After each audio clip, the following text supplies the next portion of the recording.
네, 안녕하세요. 함께 성장하는 일상 랑랑부동산 플러스입니다. 우리가 부동산을 살펴볼 때면 서울 수도권을 항상 중점적으로 볼 수밖에 없는데요. 그만큼 지방에서의 부동산 입지는 상대적으로 좀 떨어진다라고 볼 수가 있겠죠. 그래서 이런 것들을 좀 보완하기 위한 정책이 또 하나 발표되었습니다. 정확하게는 좀 뜨겁다라고 하는 서울 수도권을 옥죄는 식으로 이제 행동을 했거든요. 그 내용을 한번 살펴보도록 하겠습니다. 자, 국토교통부에서 오늘 날짜로 딱 발표가 되었는데요. 디딤돌 대출 맞춤형 관리 방안 시행이라는 제목으로 나오게 되었습니다.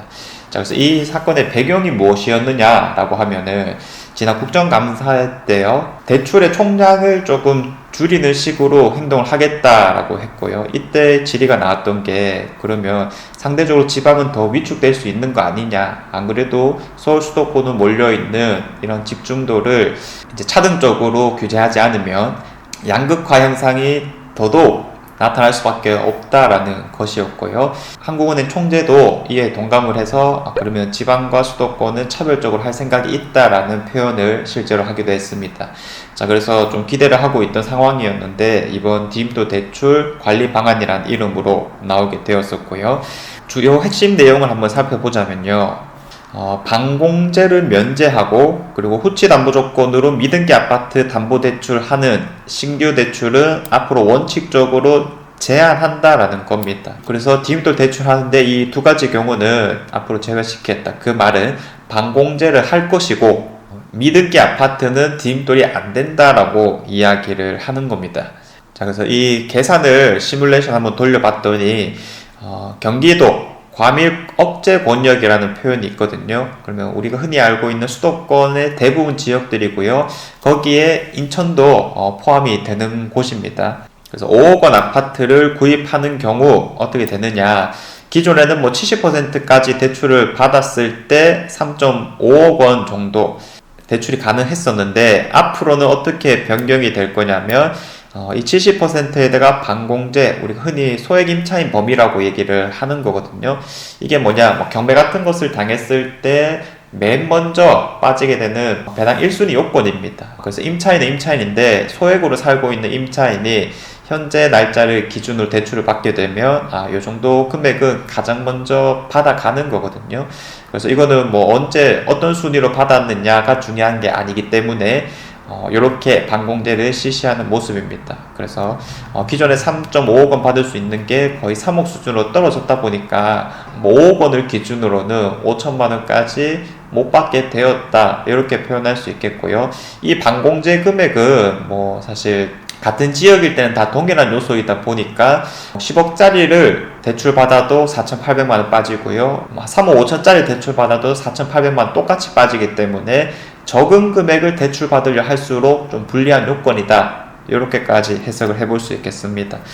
자, 그런데 다만 실수요자 불편을 최소화하는 동시에 지역별로 서로 다른 점을 고려하여 적용 대상을 명확하게 하였다라는 내용이 있거든요.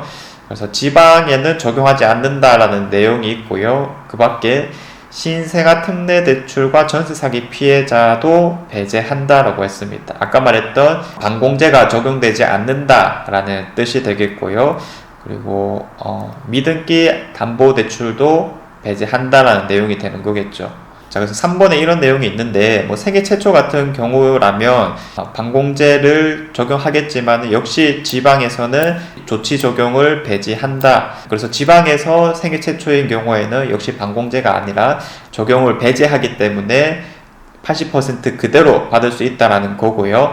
다만 이게 좀 낮은 금액에 해당하는 경우라면 사실 부동산 투기 심리 이런 거는 좀 적을 거다 보니까 연소득 4천만 원에 3억 원 이하의 저가주택을 구입하는 경우 역시 적용을 배제한다라고 했습니다.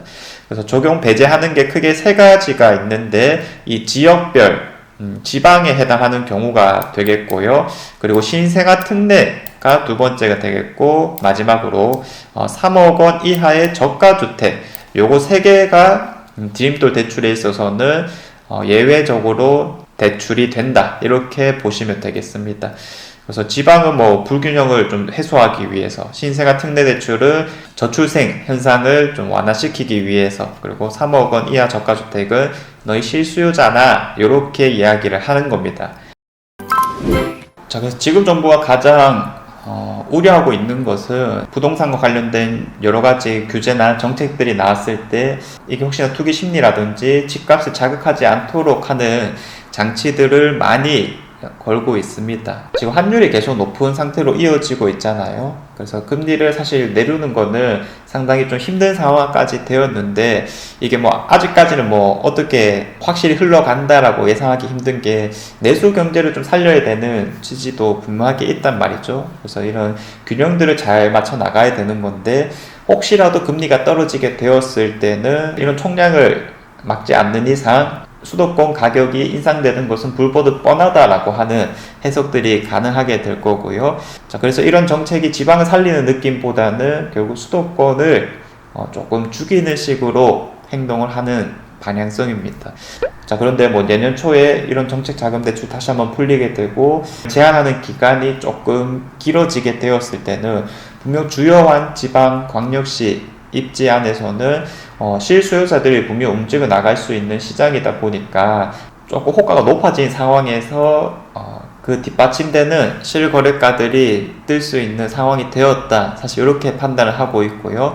이미 입주를 한 아파트 중심으로 실소유자들이 거래를 할 가능성들도 조금 더 있게 되었습니다. 그래서 주요한 입지의 신축 아파트 흐름이 어떻게 흘러갈 것인가, 이런 것들 잘 살펴봐야 되겠고요. 특히 우리보다 조금은 부동산적으로 상징성이 높은 부산 지역의 핵심지들이 어떻게 움직여 나가고 있는가도 한번 잘 살펴봐야 될 것 같습니다. 그런 거는 제가 기회가 되면 또 한번 정리해 보도록 하겠고요. 지금 어쨌든 아파트를 구입하려고 하는 실수요자들은 크게 문제가 없다. 그래서 뭐 뉴스 같은 데에서는 수도권 중심으로 어려워졌다 이런 얘기를 하겠지만은 우리는 크게 동요하지 않고 또 할 수 있는 것들을 해가면 될 것 같습니다. 이런 규제를 보고 우리가 핀셋 규제라고 보통 얘기를 하는데, 심리가 좋았을 때는 풍선 효과라는 것이 또 나타나기도 했습니다. 그래서 이런 표현이 뭐 혹시나 다시 나올 수 있지 않을까라는 생각을 해보면서 지난 과거를 잘 돌이켜 봐야 될 것 같고요. 우리도 또 생각하는 것을 멈추면 안 될 것 같습니다. 자, 이상 제가 준비한 내용은 여기까지이고요. 주말 잘 보내시고 다음 영상에서도 좋은 내용으로 찾아오도록 하겠습니다. 감사합니다.